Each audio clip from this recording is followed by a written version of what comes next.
Hello, welcome to Gen Z Finance. I'm an older Gen Z on the cusp of being a young millennial, documenting my financial journey here on YouTube and over on my Instagram at Zennial Finance. In July of 2021, I hit an interesting and I think important financial milestone, and that was my net worth had increased by over $100,000 since I first began tracking it in February of 2019. So this video is to kind of discuss how I increased my net worth by $100,000 in 29 months. If this is your first time watching my channel or any of my videos, I wanted to provide a brief overview about myself. So I am currently 24 years old. I work in human resources and my degree is in sociology. I graduated college in December of 2018. I began my financial journey in February of 2019. I use YNAB, which stands for You Need a Budget, to budget all of my paychecks, and actually a lot of my videos on my channel are about that. So if you want details of exactly how I use my paychecks to achieve my financial goals, you should definitely check out some of my bi-weekly budget with me's. I am interested in the FIRE movement. FIRE stands for Financial Independence Retire Early. If you don't know much about the movement, I will leave links and resources in the description box down below. And then, like I said, I post about my financial life on YouTube and Instagram. So if you are interested in this kind of content, please make sure to subscribe to my channel for more updates. So before we get too far into this, I did kind of want to acknowledge a couple of things. So in my opinion, the only way to increase net worth and pay off debt really quickly is through a combination of the following 4 factors. Later in this video, I will be going into more detail of which of these 4 factors impacted and helped me. I believe that I made some good decisions along the way, which we will talk about. But before we get too deep into it, I really do want to be transparent and acknowledge that I would not have been able to increase my net worth as fast as I have by as much as I have without help and factors beyond things that I am able to control. So with all of that out of the way, let's talk about the numbers. I'm going to be sharing a timeline of where I started and how I kind of got to where I am now. So in February of 2019, this is just a couple months after I graduated, my net worth was negative $28,200. This was made up of about $300 in assets and then $28,500 in debt, and this was pretty much all my student loans. At the time, I was making $14 an hour, working 40 hours a week. By the end of 2019, my net worth was at negative $5,380. At this point, I actually did have some assets, about $5,100, and I'd gotten my debt down to about $10,000, which means I had paid off about $17,000 in student loans, and these were actually all of my mom's Parent Plus loans. By the end of 2019, I had managed to get a raise to $15.50 an hour. And at this time, I was working quite a bit of overtime, which allowed me to get paid at time and a half. Flash forward to 1 year, by the end of 2020, my net worth had increased from negative $5,000 to almost $43,000. I became officially debt-free in 2020, so I had $0 in debt, and my net worth had increased by over $48,000 in just 1 year alone. You will also see that my income by the end of the year was $60,000. I got a new job at a new company in April of 2020, and as you can see, that definitely came with a big pay increase, which helped me immensely. Now, where we are today, at the end of July of 2021, my net worth is at $76,223. I have almost $50,000 invested, and then the rest of those assets are in cash. And then I am expecting my gross income for the year to be at about $64,000. So this is just a graph with my net worth over time plotted, and you can just see the steady increases month over month in my net worth. So seeing my net worth increase from negative $28,000 to over $76,000 means my net worth had increased by $104,000. This is a 370% increase, and this happened in about 2 1/3 years, or 29 months, and this averages out to being about a $3,600 monthly net worth increase. So here are some specific numbers. In total, I paid off $29,400 in debt between principal paid and interest, and I was paying off my debt between February of 2019 through July of 2020, and so that was about 18 months. So $29,400 divided by 18 means that on average I was putting about $1,635 a month towards debt payoff, and I believe my minimum payment each month was about $300 to $350. That means I was putting about an extra $1,300 a month towards my debt. And then the second row goes over my investing contributions. So I began investing in January of 2020, and I've continued that all the way through today, which means I have been consistently investing for 19 months. In total, I contributed $42,000. So I averaged about $2,200 a month going into investments. If we imagine the $104,000 net worth increase that I have seen as a pie chart, 27% of that increase came from principal payoff of my debt. 40.2% has come from my own personal contributions towards my investing accounts. And then 1/4 of the increase came from the increase in my cash assets. And then finally, 7% came from investment growth between like my 401k, Roth IRA, HSA, taxable brokerage account. Between all of those accounts, my investments have grown by $7,300 over what I myself have contributed. So all of this adds up to be $104,000. I'm now going to go over some tips, tricks, and the real details of how I was able to do this. So I like to think of my journey in a couple of different phases. From December of 2018 through February of 2019, I consider this phase 0, where I was just learning and kind of building the foundation that I needed before I actually began. In this time period, I graduated college. I totaled my student loan debt for the first time because I actually before this had no idea how much debt I had. I researched how to pay off debt. I found the debt-free community on Reddit, Instagram, YouTube. I learned about YNAB for the first time and decided that was the program that I was going to use to help organize my money and pay off debt. And I accepted my first post-grad job. So the foundational work and steps that I did in phase 0 really allowed me to hit the ground running for the rest of 2019, which I classify as phase 1, which was focusing on aggressive debt payoff. So I focused on paying off all of my mom's Parent Plus loan. She had taken out $17,000 to help me fund the rest of my college education. And my number one focus was to pay those off first. And I used the debt avalanche method the entire time I was paying off debt.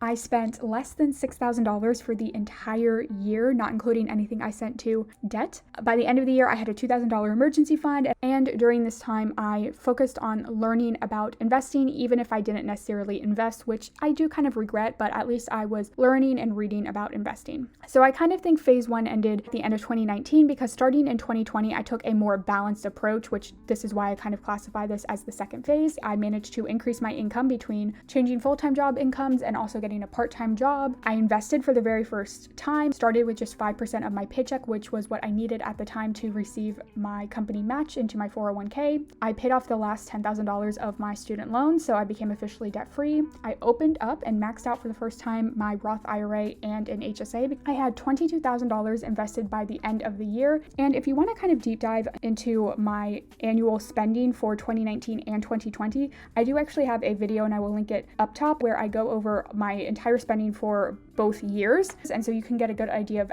exactly where I spent that money. So now I am in phase 3, and this is all about just staying the course. Right now, I'm working towards 2 big goals to actually hit, and that is that I want a $100,000 net worth by May of 2022, which would be when I turn 25. And then the second goal that I want is $100,000 invested by December. So if you remember, I have about $50,000 invested right now, so I need to double that in the next year and 4 months. So that's why I'm kind of staying the course, doing pretty much the same thing that I was doing in 2020, except now I don't have to put any money towards debt because I am completely debt-free.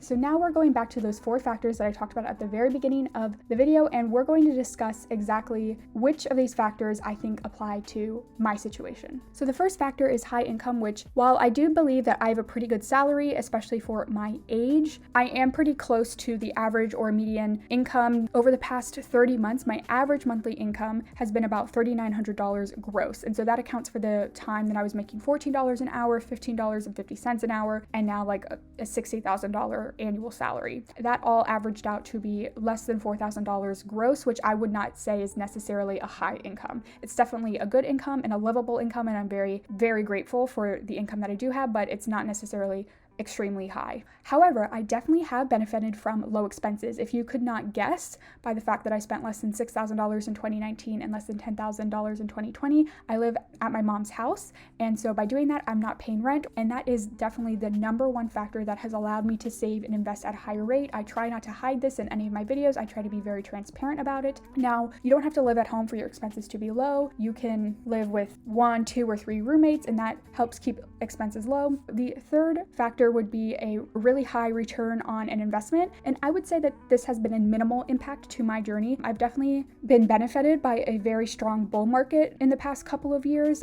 which has helped. But market returns and growth have only accounted for about 7% of my net worth growth, as we talked about and went over in that pie chart. So 93% of the net worth increase came from my personal money and my hard work. Furthermore, I don't invest in anything risky. It's all pretty standard stuff. And if you're interested in learning more about exactly exactly what I invested. Again, I will link some of my previous videos down below that go over and review my portfolio. So the fourth factor is privilege and good old-fashioned luck. I benefited from this in so many ways throughout my entire life. I can't fit and talk about every single way, but some of the biggest things that kind of jump out to me, I'm privileged that I come from a very loving, supportive, and caring family that has always provided me not just with my necessities, but things that I have wanted and that have allowed me to grow as a person. I benefited from my race and my family's socioeconomic status. My mom did help me somewhat with college. I also did have a somewhat small college fund. It wasn't a lot, but that obviously helped lessen my student loan burden because I didn't have to take out as much money. And I've just experienced good old-fashioned luck with being at the right place at the right time for all of my job opportunities,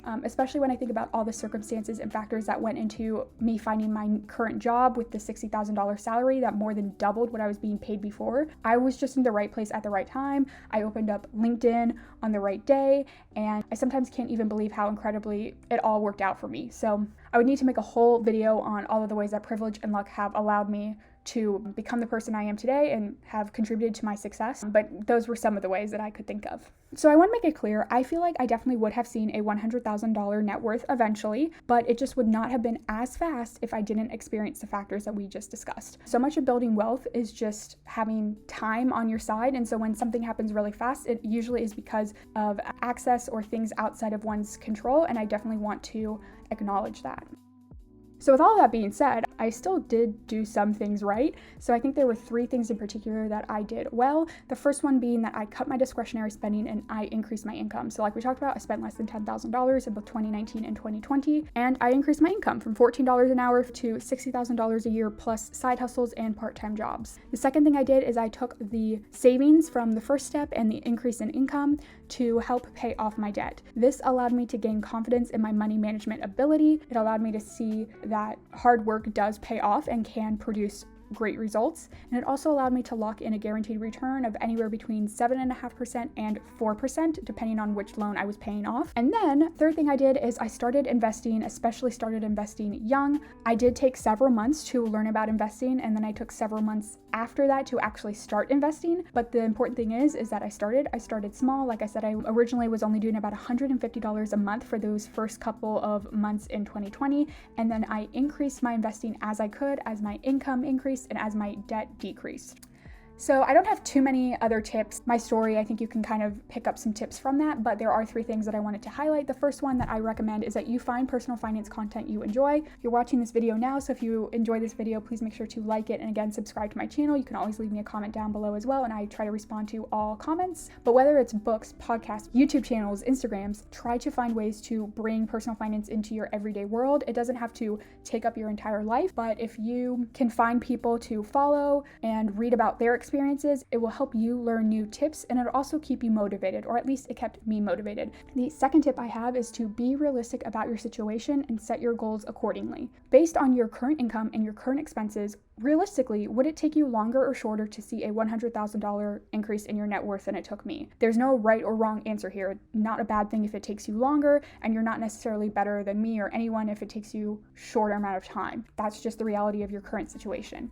And then ask yourself, are there changes that you can make to speed this process up? And ask yourself if those changes are worth it. But don't necessarily make a sacrifice just to speed something up by a couple of months if that sacrifice in the meantime is going to make your life significantly less fun or more stressful. And then the last tip that I have is to track your net worth monthly. Obviously, if you want to see that your net worth has increased by $100,000, you actually have to know what your net worth is. And I probably should have said this at the top, but if you don't know, net worth is very simple. It is literally just your assets, which is everything that you own, anything of real value, minus your liabilities or debts, which is everything that you owe. If you have any student loans, credit cards, personal loans, mortgage, car loans, anything like that, it's a very simple formula. So I found this really great quote, which is, "That which is measured improves. That which is measured and reported improves exponentially." So you will never know what your net worth is or how well it is improving unless you actually track it.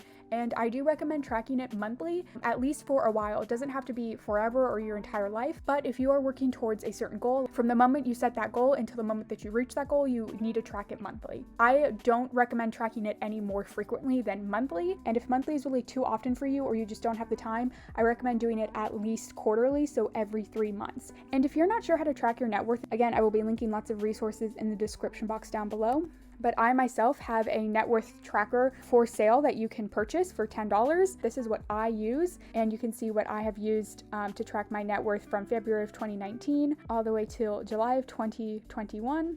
It also has a dashboard for each month with lots of kind of visualizations of data. So again, if you want to track your net worth but you don't know where to start, I will leave the link to my spreadsheet down below, and there is a long video that goes over all of the capabilities if you're interested in more details. Okay, so now we've talked about all these tips and I've discussed everything that I've done right or well. I want to be transparent and let y'all know that I definitely did not do everything right. There are still lots of things that I'm still trying to figure out about my life and about money, so let's go over some of that. I am indifferent about my job and my career. I'm not particularly passionate about it, but I also don't hate it. I don't know if or when I will buy a home. I don't understand crypto. I barely understand bonds. I struggle to find a healthy balance between spending today and saving for tomorrow, which if you've seen any of my previous videos, you will know this is a struggle that I talk about frequently. I am potentially too risk averse and conservative. I think this is evident in the fact that I only want to spend $15,000 in 2021, yet I already have over $25,000 in savings. Like, that math does not match up. Why do I have so much in cash? It doesn't make sense, and I acknowledge that, but I still continue to hoard cash. I feel like I paid off my debt too quickly, which I don't think is something you hear enough people talk about. I missed a really great opportunity to max out my 2019 IRA, which I really regret. I don't know when I will move out of my mom's house. I constantly want to change my budget, which again, if you've seen any of my previous videos, you know that I'm always in there connected to that. I'm probably too invested in the numbers and the data and the spreadsheets and not enough in living my life now. And I say I'm pursuing FIRE, but even 2.5 years into this, I don't have a FIRE number. I don't have a FIRE age, and I still don't even know if I actually want to retire early. So the whole point of this is to just show you that I don't have everything figured out in my financial life, in my career, or anything like that, and you don't need to have everything figured out either. You don't need to be perfect to start. You don't need to know everything to start, and along the way you will learn a lot about yourself, but you'll still have so many questions, which is okay. So I just kind of wanted to point that out. Hopefully by me sharing this shows you that, no one's perfect and you don't have to be perfect to start working towards this goal and not to worry too much about every little detail. Okay, I know this video is getting long, so I'm going to wrap it up.